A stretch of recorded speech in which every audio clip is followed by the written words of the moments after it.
Shikoni sahabët e pejgamberit sallallahu alaihi wasallam se çfarë dashurie kanë pasur mes vete në kohën e Omer ibn al-Khattabit radiallahu anhu, ma konkretisht në vitin 18 hijri. Allahu i madhruar e dërgon një smundje ngjitse, një murtaj e cila e godet zonën e Shami Sherifit Palestinës, dhe në atë vend kishte mira sahab e pejgamberi alayhi salam,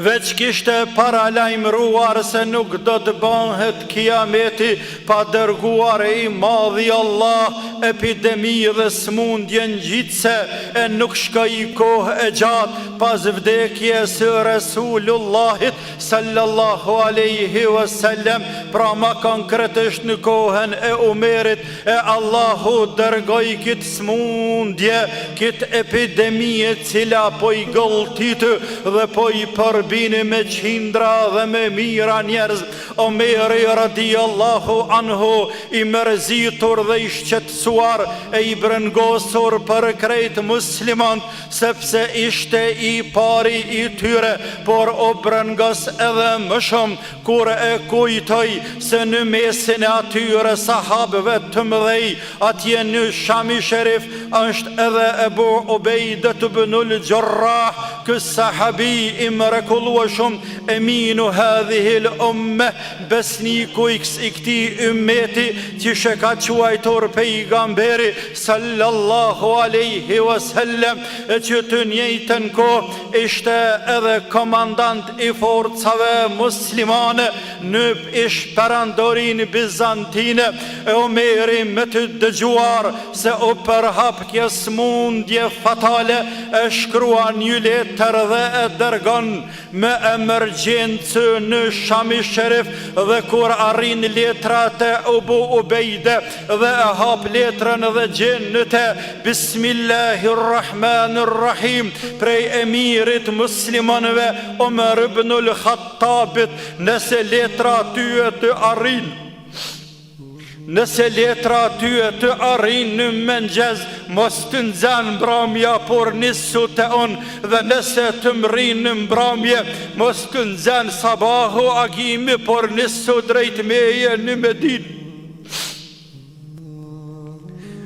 E kam një hall të madh dhe kam nevoj për ty ja Eba Ubejdete, wassalamu alaikum. Ebu Ubejde kur e lezoj letrën tha, e kuptova çka pëdon emirul mu'minin, por jo wallah, a i pëdon me mdal para kaderit madhit Allah azza wa jall. Pastaj e morë një letër dhe ja shkru, dhe pasi i dha selam i tha, une jam një ushtar prej ushtarve të muslimanve, jam një musliman prej muslimanëve, jam në mesin e ushtarëve të mi, nuk dua të largohen prej këtij vendi derisa i madhi Allah të vendos me kaderin e tij se çka do të veproj. Kur të vjen letra ime të lutem ty e më mfal dhe më lejuar me qëndrue në Sham në mes ushtarëve. Erdhi letra Omerit radiallahu anhu dhe e lexoi letrën me një frym, e ja nisi pokan e pokan, e nuk po mundet me undal, derisa ju ajën sy duke kajtur. Shokt e vet po i thojnë, ja emirul mu'minin, a mos ka vdekur Ebu Ubejdete? Tha jo, por ajo është në prag të vdekjes, sepse e kuptoj që nuk ka shpëtim prej asaj epidemie, përderisa ai nuk ka pranuar me lshuat vend e me ike me ilan ushtart. Omerit po i dhimbet shumë, ai burr i madh, andaj edhe po kanë për te, dhe tha nuk ka vdekur, por është në prag të vdekjes. Dhe subhanallah, nuk zgjati shumë kohë dhe Ebu Ubejde u smue,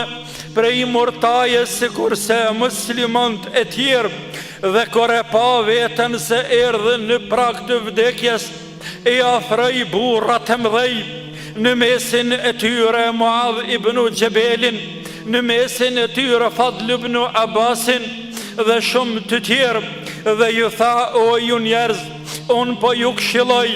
mos e lëni namazin pa fal, la ilahe illallah, gjithmonë vasijeti i muslimanëve për ata që i kanë lanë mas tyne ka qenë namazi vëllezër musliman. Andaj edhe juve, nëse ndjeni se po ju vjen vdekja,